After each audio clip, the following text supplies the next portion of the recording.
Hello बच्चा लोग, welcome to the channel एड्यूनिटी। मेरा नाम मोहित गोइंका और मैंने आईटी खड़गपुर से इंजीनियरिंग किया है। आज हम लोग डिस्कस करने जा रहे हैं वेव ऑप्टिक्स के सारे 14 क्वेश्चंस जो कि जेई मेन 2020 में पूछे गए थे। तो ये आपके आने वाले जेई एग्जाम्स के लिए बहुत ज़्यादा इंपॉर्टेंट होगा। इसमें हम लोग कॉन्सेप्ट्स यूज़ करने वाले हैं इंटरफेरेंस, डिफ्रैक्शन एंड पोलराइजेशन के। ठीक है, तो चलिए स्टार्ट करते हैं इस वीडियो को।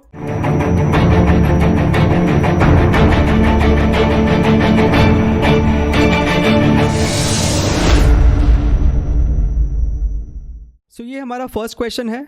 This question is based on YDAC experiment.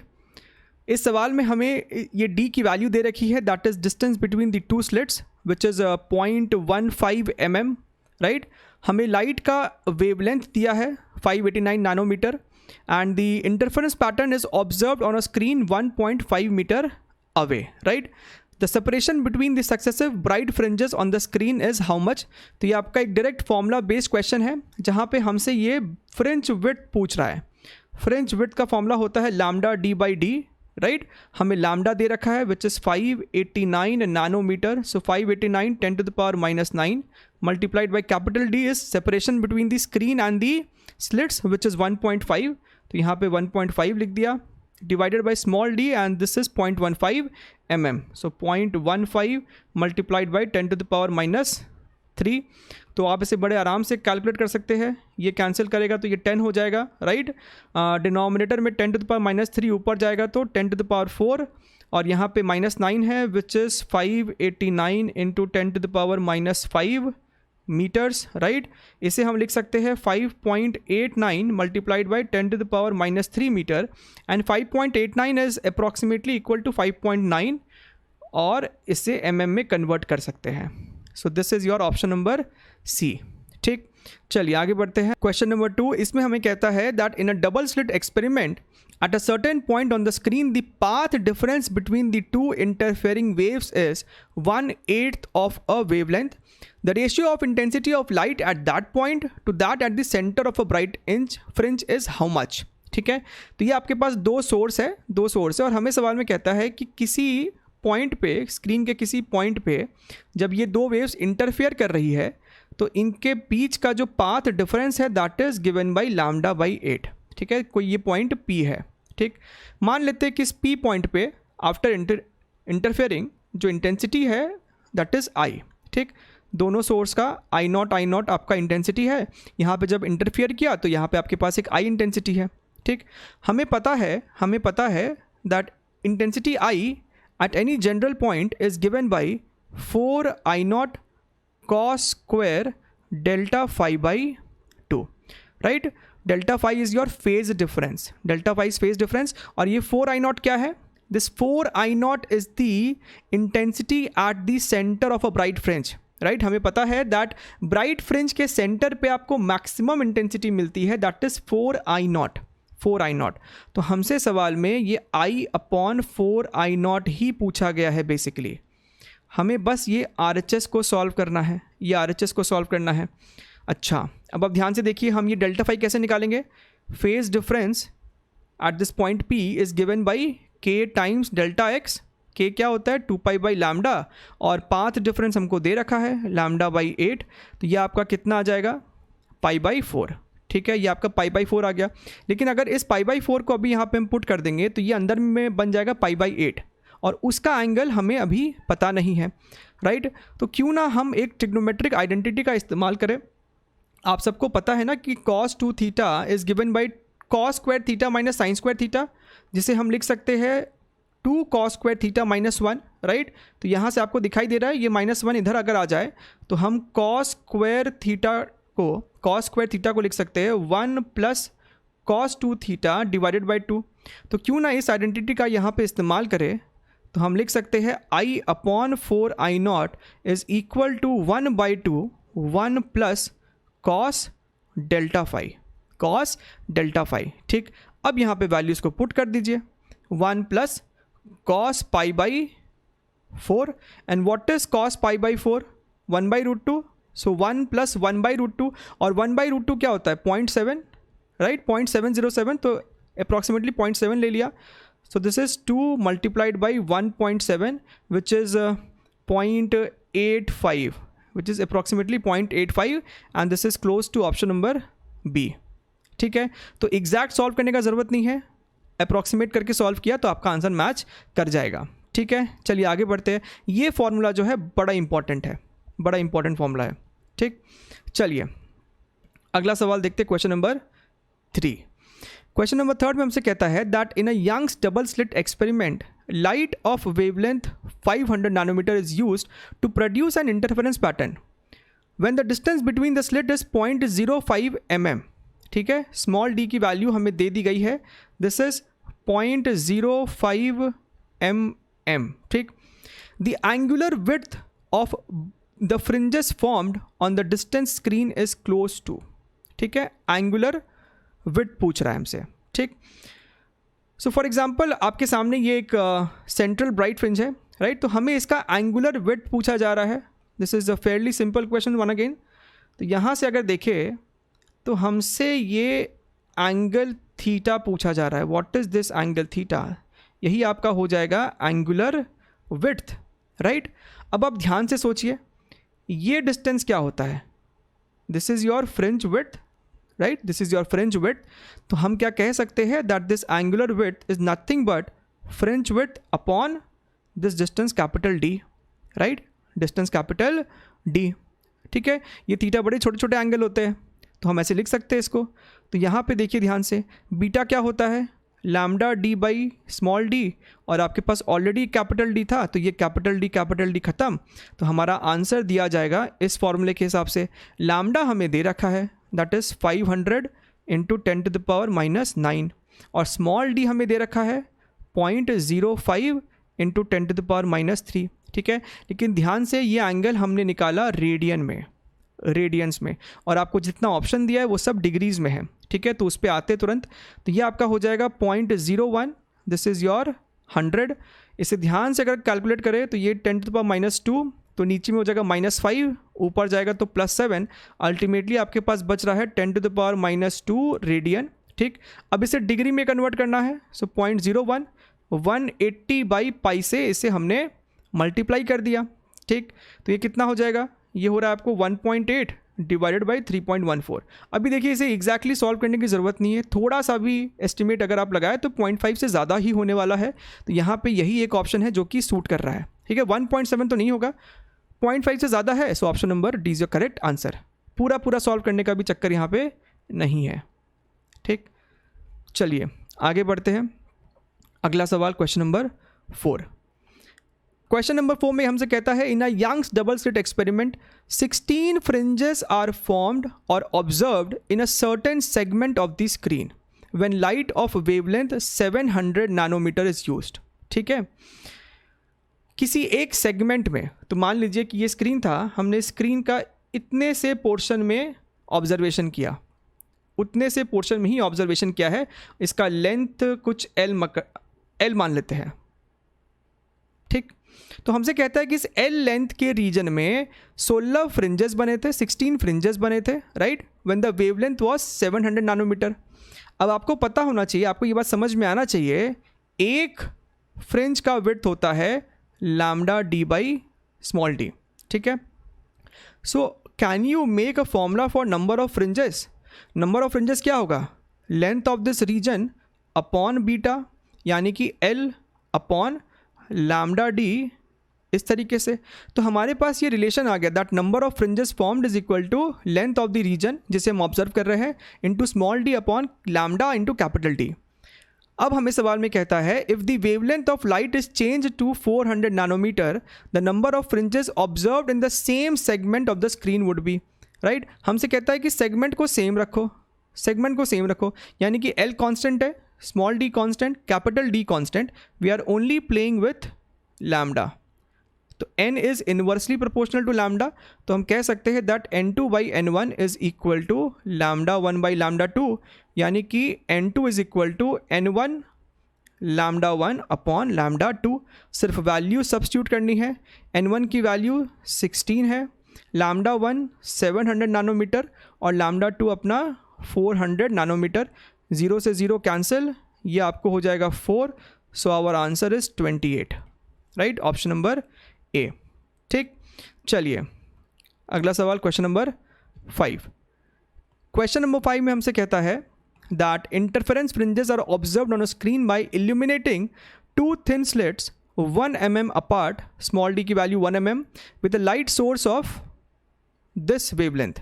The distance between the screen and the slits is 100 centimeter. If a bright fringe is observed on a screen at a distance of 1.27 mm from the central bright fringe, then the path difference between the waves which are reaching this point from the slit is close to. ठीक, तो हमसे सवाल में कहता है कि screen पे कहीं और ये डिस्टेंस क्या है वो भी दे रखा है 1.27 mm. This is 1.27 mm. इस पॉइंट पे आपको वेव्स मिल रही है, वेव्स यहाँ पे आपको मिल रही है। ठीक है, यहाँ पे आपको एक ब्राइट फ्रिंज ऑब्जर्व किया गया है, यहाँ पे आपको एक ब्राइट फ्रिंज ऑब्जर्व किया गया है। हमें कैपिटल डी की वैल्यू दे रखी है 1 मीटर, हमें स्मॉल डी की वैल्यू दे रखी है 10⁻³ मीटर, और हमें वेवलेंथ दे रखा है 632.8 नैनोमीटर, यानी कि 10⁻⁹ मीटर। ठीक है, बढ़िया है। हमसे क्या पूछ रहा है? हमसे पाथ डिफरेंस पूछ रहा है। They are asking path difference. ठीक है, अब आप ध्यान से समझिए, पाथ डिफरेंस क्या होता है? पाथ डिफरेंस आपका होता है D sine theta, right? Path difference is D sine theta. ठीक है, अच्छा, और हमें साइन थीटा को क्या लिख सकते हैं? साइन थीटा को क्या लिखते हैं हम लोग जनरली? ध्यान है, सारे जो एंगल्स होते हैं वो बड़े छोटे छोटे एंगल है। भले यहाँ पे फिगर में ये एंगल थीटा बड़ा दिख रहा है, but this theta is very small. देख रहे हो ना, 1.27 mm, तो ये थीटा बड़े छोटे होते हैं। तो साइन थीटा को हम लिख सकते हैं सिंपली y/D। यही सिखाया जाता है अपने को इंटरफेरेंस में, राइट? तो बस ख़त्म, वैल्यूज़ को सब्स्टिट्यूट कीजिए। स्मॉल d की वैल्यू कितनी है? 10⁻³ y की वैल्यू कितनी है? 1.27 × 10⁻³ कैपिटल D की वैल्यू कितनी है? 1।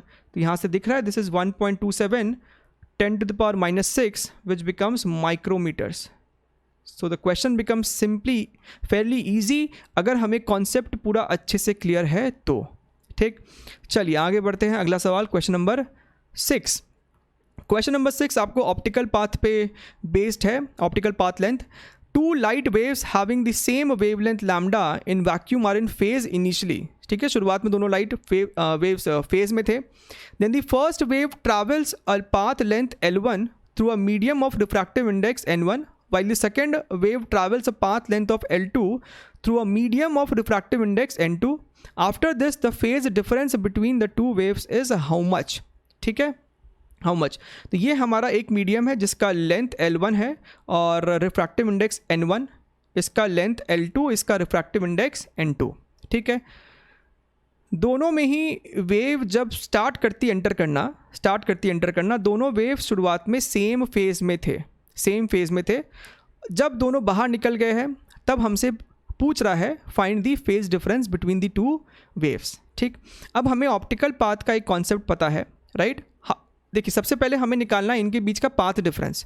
पाथ डिफरेंस आ गया तो फेज डिफरेंस आ जाएगा, लेकिन अगर पाथ डिफरेंस निकालना है you have to compare apple to apple, right? यहाँ अलग मीडियम में ट्रैवल हो रहा है, यहाँ पे अलग मीडियम में ट्रैवल हो रहा है, तो क्यों ना हम इनका दोनों को कन्वर्ट करें एक इक्विवेलेंट मीडियम में। तो ऑप्टिकल पाथ का यहीं पे कॉन्सेप्ट हम यूज़ कर सकते हैं। उसमें हम सीखते हैं कि अगर कोई वेव N1 रिफ्रैक्टिव इंडेक्स के मीडियम में ट्रैवल करती है L1 डिस्टेंस, तो सेम टाइम में वो एयर में कितना डिस्टेंस ट्रैवल कर लेगी, उसी को हम ऑप्टिकल पाथ लेंथ कहते हैं। And that path length is given bye N1 × L1। बात समझ में आ रहा है? वेव इस ग्रीन वाले रीजन में जितना लेंथ ट्रैवल की है उतने ही टाइम में वो एयर में कितना ट्रैवल कर लेगी, that is given bye N1 × L1, right? Similarly इस येलो मीडियम में जो ट्रैवल की है उतने ही टाइम में जब वो बाहर निकली होगी तो वो एयर में कितना लेंथ ट्रैवल कर लेती, that is N2 × L2, right? N2 × L2। अच्छा, अब दोनों ये जो लेंस है वो एयर के है, एयर में लेंस है। अब इनको हम सबट्रैक्ट करके कह सकते हैं this is the path difference. लेकिन हमसे पूछा गया है phase difference, which is k × Δx, यानी कि 2π/λ N1 L1 minus N2 L2, right. So this is your option number A. ठीक, चलिए आगे बढ़ते हैं. अगला सवाल क्वेश्चन नंबर 7. क्वेश्चन नंबर 7 एक अच्छा इंटरेस्टिंग क्वेश्चन है. In the figure below P and Q are the two equally intense coherent sources emitting radiation of wavelength 20 metre. ठीक है, काफ़ी बड़ा वेवलेंथ है. तो हमसे कहता है कि P और Q दोनों जो है वो इक्वल इंटेंसिटी के हैं. तो मान लेते हैं दोनों ही I नॉट है और हमें दे रखा है that wavelength is equal to 20 metres, right. The separation between P and Q is given as 5 metre. P और Q का जो दूरी है वो 5 मीटर है. And the phase of P is ahead of Q by 90 degree. यानी कि शुरुआत से ही P जो है वो Q से अहेड है in phase by an angle of π/2. ठीक, A, B, C are the 3 distinct points of the observation, each equidistant from the mid point of PQ. ठीक है, यहाँ से इस मिड पॉइंट से B, C और A इक्वल दूरी पे है. The intensities of radiation at A, B, C will be in the ratio how much. ठीक है, सबसे पहले हम B की बात करते हैं. सबसे आसान वही है. अगर हम B पॉइंट की बात करें तो यहाँ से एक वेव B तक पहुँचता है और यहाँ से एक वेव B तक पहुँचता है, राइट. तो दोनों इक्वल पाथ कवर किए हैं, राइट. तो दोनों का पाथ डिफरेंस 0 हुआ. लेकिन शुरुआत से ही P Q से π/2 फेज अहेड था. तो एक इनिशियल फेज डिफरेंस है. हालांकि इनके पाथ के कारण कोई एक्स्ट्रा फेज डिफरेंस नहीं आया है, लेकिन शुरुआत से ही एक फेज डिफरेंस था. तो जो टोटल फेज डिफरेंस है दैट इज योर π/2, राइट. और अगर आपका फेज डिफरेंस π/2 है तो क्या हम इंटेंसिटी नहीं निकाल देंगे. इंटेंसिटी क्या होता है 4I0 cos स्क्वायर डेल्टा π/2, यानी कि ये हो जाएगा आपको π/4. अब π/4 cos स्क्वायर π/4 कितना होगा 1/√2 का स्क्वायर, दैट इज 1/2. तो ये आपको हो जाएगा 2I0. This is your 2I0. तो B की बात खत्म हो गई. अब बात करते हैं C की. C पे अगर आप ध्यान से देखें तो P वाले वेव ने इतना डिस्टेंस ट्रैवल किया और Q वाले वेव ने इतना डिस्टेंस ट्रैवल किया, राइट. इतना डिस्टेंस ट्रैवल किया. तो दोनों के बीच का पाथ डिफरेंस कितना है PQ लेंथ. दोनों के बीच का जो पाथ डिफरेंस है डेल्टा x जो है वो आपको PQ लेंथ के ही बराबर है, दैट इज़ योर 5 मीटर. सबसे पहले तो इस पाथ डिफरेंस को फेज डिफरेंस में कन्वर्ट कीजिए. तो इक्विवेलेंट फेज डिफरेंस कितना हो जाएगा 2π/λ. लैम्डा है 20 multiplied by path difference. So this becomes your π/2. अब बात को समझिए. एक तो इस P के पास शुरुआत से ही एक इनिशियल फेज लीड था, दैट इज π/2, राइट. और पाथ की अगर बात करें तो पाथ में भी ये Q से अहेड है, राइट. जिसका इक्विवेलेंट फेज डिफरेंस फिर से आया π/2. तो जो टोटल फेज डिफरेंस हो जाएगा at C that is π/2 plus π/2. ये इनिशियल है और ये वाला π/2 पाथ डिफरेंस के कारण है. ठीक है, और दोनों ही सिचुएशन में P लीड किया था. शुरुआत में π/2 का लीड इनिशियली है और पाथ में भी लीड कर रहा था. तो टोटल फेज डिफरेंस आपका आ रहा है पाई. ठीक है, तो यहाँ पे देखिए this is 4I0 cos square, ये हो जाएगा π/2 विच बिकम्स 0. अगर हम A पॉइंट की अगर हम लोग बात करें, राइट. अब Q इतना डिस्टेंस ट्रैवल करेगा और P इतना, तो पाथ डिफरेंस वही है, फेज डिफरेंस π/2 है, राइट. लेकिन अब Q अहेड है फेज डिफरेंस में. अब ध्यान से समझिए, जब A पे पहुंच रहे हो तो P के पास शुरुआत में एक इनिशियल फेज का लीड है, दैट इज π/2, राइट. लेकिन पाथ डिफरेंस के कारण एक उसमें लैग आ गया है -π/2. So resultant phase difference between the waves interfering is 0, यानी कि I कितना हो जाएगा 4I0 cos स्क्वायर 0 होगा which is simply 4I0, right.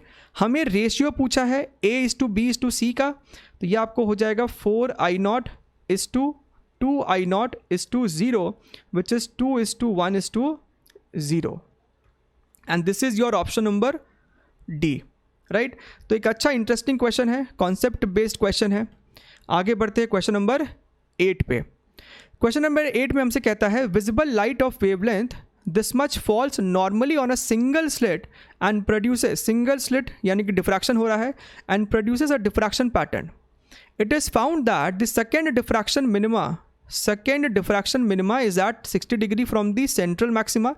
If the first minima is produced at θ1, तो हमसे θ1 का वैल्यू पूछ रहा है, हमें वेवलेंथ दिया है. अब हमें पता है कि डिफ्रैक्शन में इक्वेशन क्या होता है, a sin theta which is path difference, this is given by this is equal to n into lambda for minima, right? हमें पहला कंडीशन क्या दिया है, हमें पहला condition it is found that the second diffraction is at 60 degree, diffraction minima. तो theta की value 60 degree है. So I can write a sin 60 degree is equal to 2 times lambda. ठीक है, 2 यानी कि सेकंड के लिए. अब फर्स्ट मिनिमा किस एंगल पे हो रहा है, यानी कि a sin θ1 is equal to first n की जगह 1 पुट किया तो सिंपली यहाँ पे लैम्डा आ गया. तो सिंपल आपके पास दो इक्वेशन, इसको सॉल्व कर लीजिए. इक्वेशन नंबर 2 और 1 को आपस में डिवाइड कर ले अगर हम लोग, तो ये हमें आ रहा है sin θ1 upon sin 60 degree is equal to lambda upon 2 lambda. तो यहाँ से आपको दिखना चाहिए this is sin θ1 is equal to lambda cut गया, sin 60 degree √3/2. So this is your √3/4. √3 आपका होता है approximately 1.73/4. So this is approximately how much, 0.43, right. तो ये 0.43 के आसपास है. अब यहाँ पे थोड़ा सा तकलीफ ये है कि 0.43 का इन्वर्स कैसे करें. अब आप ध्यान से सोचिए, यहाँ पे थोड़ा बहुत अप्रॉक्सीमेशन और बुद्धि अपना तेज चलाना पड़ेगा हमें यहाँ पे. आप ध्यान से देखिए अगर, तो साइन 30 डिग्री की वैल्यू होती है 0.5, ठीक है, और हमें 0.43 का इन्वर्स करना है, यानी कि 30 डिग्री से तो कम ही होगा, 30 डिग्री से तो आंसर कम ही होगा. तो ये और ये तो पॉसिबल नहीं है. अब 25 है या 20, इसमें थोड़ा सा हमें सोचना पड़ेगा, राइट. ओके, अभी भी हम थोड़ा सा बुद्धि अगर तेज चलाए तो एक एग्जैक्ट अप्रॉक्सीमेशन तक हम लोग पहुंच सकते हैं. किस तरीके से पहुंच सकते हैं, 30 से कम एक ऐसा एंगल जिसकी वैल्यू हम निकाल सकें, एंड दैट इज़ 22.5. हम साइन 22.5 की वैल्यू निकाल सकते हैं, and for that we can use cos 2 theta is equal to 1 minus 2 sine square theta. cos 2 theta is equal to 1 minus 2 sine square theta, right. अच्छा, तो यहाँ से देखिए, यहाँ से आपको दिख रहा है this is 2 sine square 22.5 degree is equal to 1 minus 1/√2, है ना. cos 45 इधर आएगा तो माइनस हो जाएगा. cos 45 is 1/√2 which is basically approximately 1.7. तो ये आपको हो रहा है sine square 22.5 is equal to 0.3/2 which is 0.15, यानी कि साइन 22.5 का वैल्यू है √0.15, और 0.15 का अप्रॉक्सीमेट क्या हो जाएगा, 0.39 के आसपास, 0.39, ठीक है. अब हमको सब कुछ क्लियर है. 22.5 डिग्री के लिए 0.39 है, लेकिन हमें चाहिए 0.43, यानी कि 22.5 से तो ज़्यादा होगा और 30 से तो कम है. That is option number C. तो इस तरीके से हम एग्जैक्टली पिन पॉइंट कर सकते हैं कि कौन सा एंगल होगा. और इस तरीके के सवाल जेईई आजकल बहुत पूछने लग गया, जहाँ पे आपको स्मार्ट अप्रॉक्सीमेशन करना पड़ता है, ठीक है. चलिए आगे बढ़ते हैं. अगला सवाल क्वेश्चन नंबर 9. क्वेश्चन नंबर 9 में हमसे कहता है the aperture diameter of a telescope is 5 metre. The separation between moon and earth is this much. With light of wavelength 5500 angstrom, the minimum separation between the objects on the surface of moon so that they are just resolved is close to. So basically हमें resolving power का concept इसमें इस्तेमाल करना है, हमें angular resolving power का formula पता होना चाहिए. that is 1.22 λ/d. lambda is a wavelength, capital D is the aperture diameter, ठीक है. अब आप ध्यान से समझिए, अगर हम इसे फिगर के माध्यम से समझे, ये आपका अर्थ हो गया और यहाँ पे आपका ये मून है, right. Now we are from earth we are observing let us say 2 points on the moon, right, like this, ठीक है. ओके, यहाँ से इस तरीके से अगर हम अपने ऑब्जर्विंग पॉइंट पे लाइंस को जोड़े तो ये आपका एंगल थीटा है, ठीक है.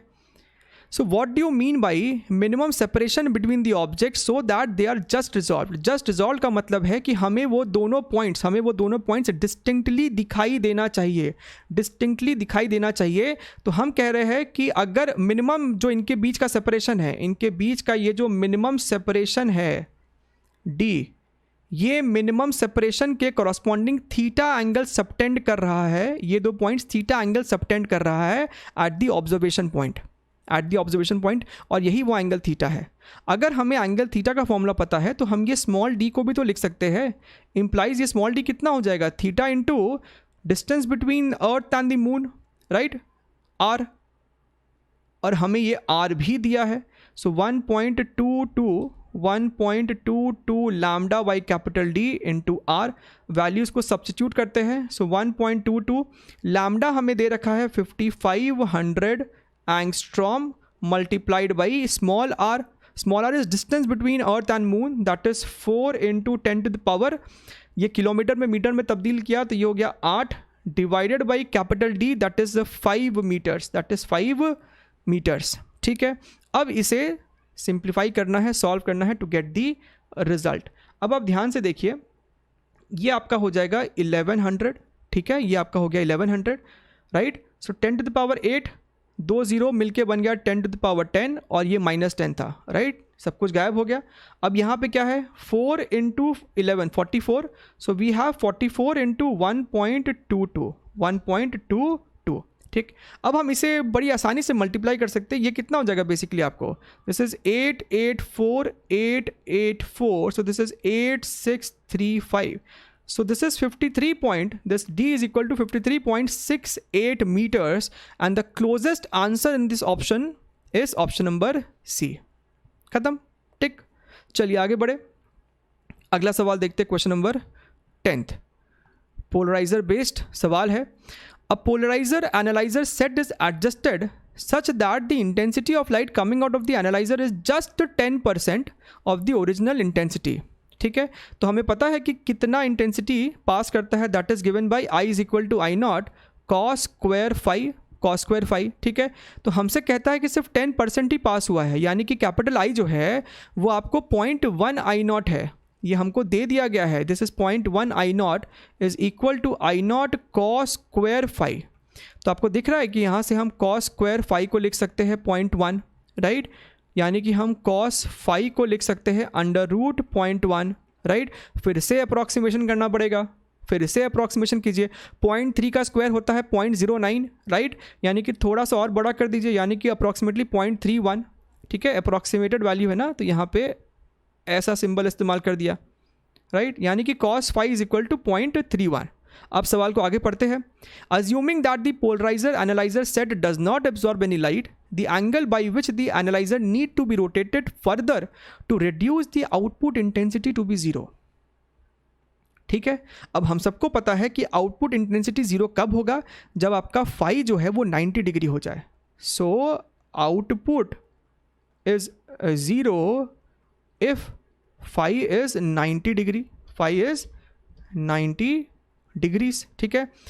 तो बस हमें ये पता करना है कि इसका जो इन्वर्स है वो phi किस एंगल के आसपास है, और हमें सिर्फ अप्रॉक्सीमेट करना है, क्योंकि ये चारों एंगल जो ऑप्शन में दिए ये बड़े दूर दूर दिए हैं।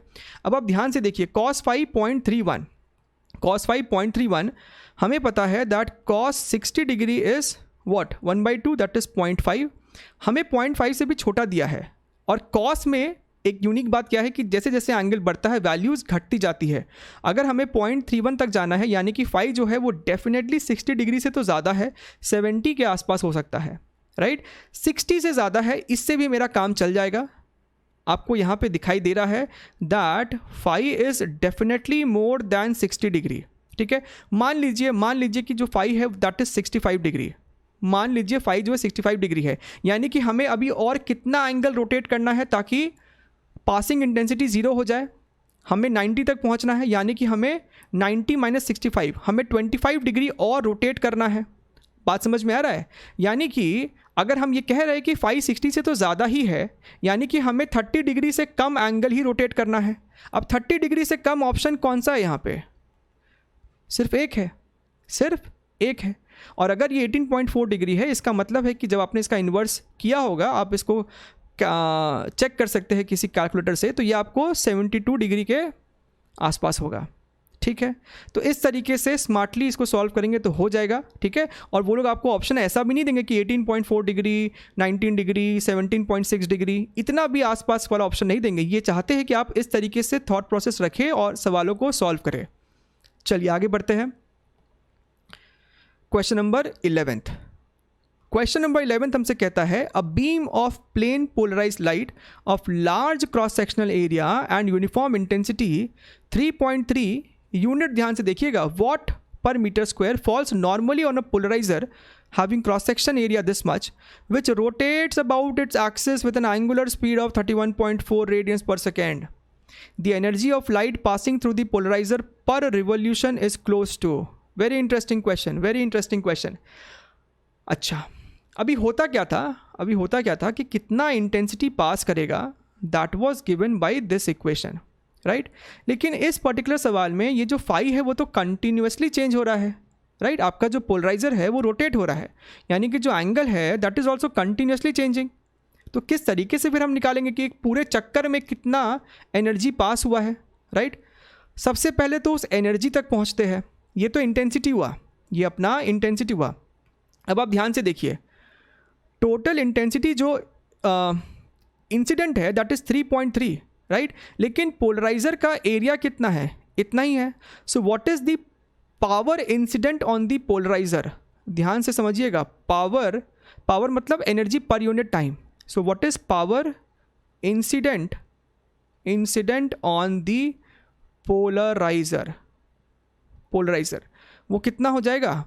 This power is nothing but intensity into cross section area, right. Intensity into cross section area. तो हम यहाँ से लिख सकते हैं that this power is equal to, I की वैल्यू कितनी है 3.3 और एरिया हमको कितना दिया है 3 into 10 to the power -4। So this is your 9.9 into 10 to the power -4 what.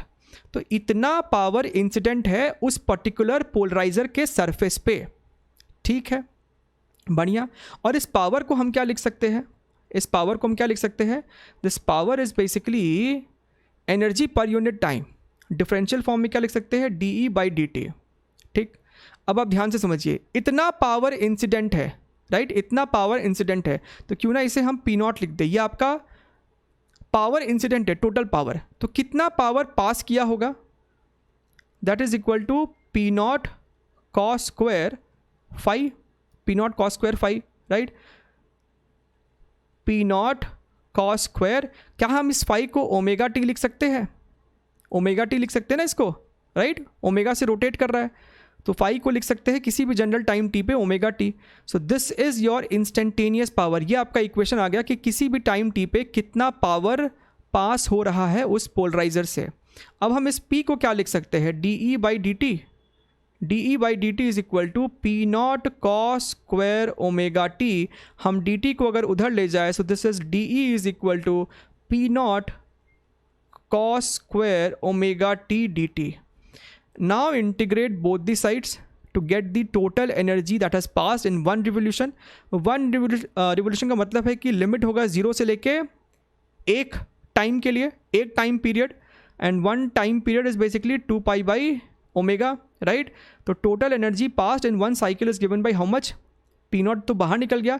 Integral cos square omega t, उसको क्या लिख सकते हैं, पहले तो cos स्क्वायर ओमेगा टी को हम लिख सकते हैं 1 + cos 2ωt dt, है ना, वही equation. cos 2 theta is equal to 2 cos square theta -1 divided by 2, तो वो 2 को हम बाहर ले आते हैं, राइट। P0 की वैल्यू कितनी है 9.9 10 to the power -4 divided by 2। यहाँ पे लिमिट था 0 से लेके 2π/ω।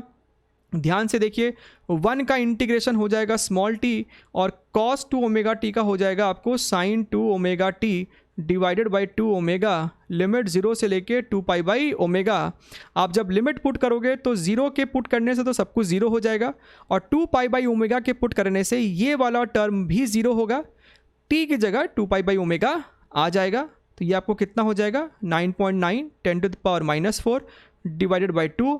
स्मॉल t की जगह हम लिखेंगे 2π/ω, सो 2 मल्टीप्लाइड बाई पाई की जगह 3.14 और ओमेगा की वैल्यू है 31.4। इसे सॉल्व करते हैं, ये कट किया तो आपको नीचे 10 आ जाएगा, ये तो कट हो गया, 10 ऊपर जाएगा तो दिस इज़ 9.9 इंटू 10⁻⁻5 जूल्स, और 9.9 को हम अप्रॉक्सीमेटली 10 बोल सकते हैं। So this value is approximately 10 into 10⁻⁵ which is 10⁻⁴ joules, and this is your option number C. So this is the correct solution and correct method to solve this problem. ये इसका सही answer है। बहुत जगह online इसका गलत answer दिया है। Many have given 5.0 into 10⁻⁴ joule and that's completely wrong, right? वो गलत है, इसको ध्यान में रखना इस बात को। NTA का भी official answer option number C था।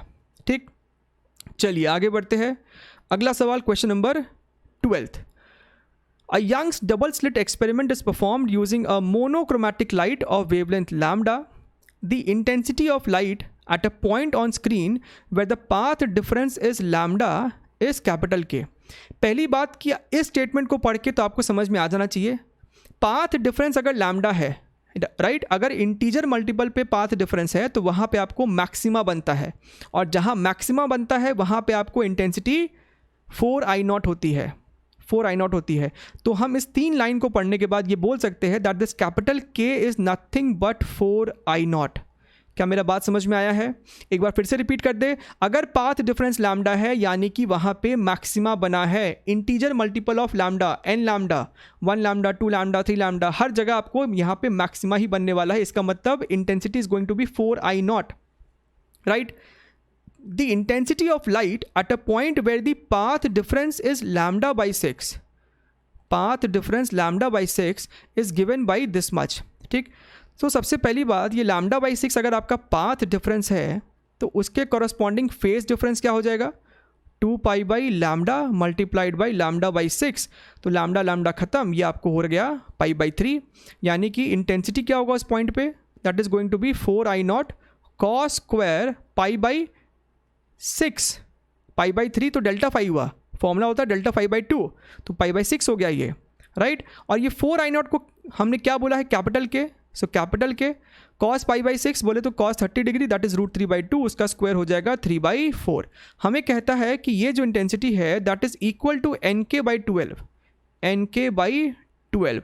आप ध्यान से देखिए तो ये K से K कैंसिल, ये 4 से ये 3 हो जाएगा, सो N की वैल्यू आ गई 9 and this is your answer. Integer based question है, 9 इज योर आंसर। ठीक, चलिए आगे बढ़ते हैं। Question number 13। Question number 13. In a Young's double slit experiment, 15 fringes are observed on a small portion of the screen when light of wavelength 500 nanometer is used. Right? Similar concept पे based हमने अभी ही शुरुआत में कोई सवाल देखा था, I guess 3rd या 4th नंबर क्वेश्चन था। 10 fringes are observed. 10 fringes are observed on the same section of the screen when another light source of wavelength lambda is used.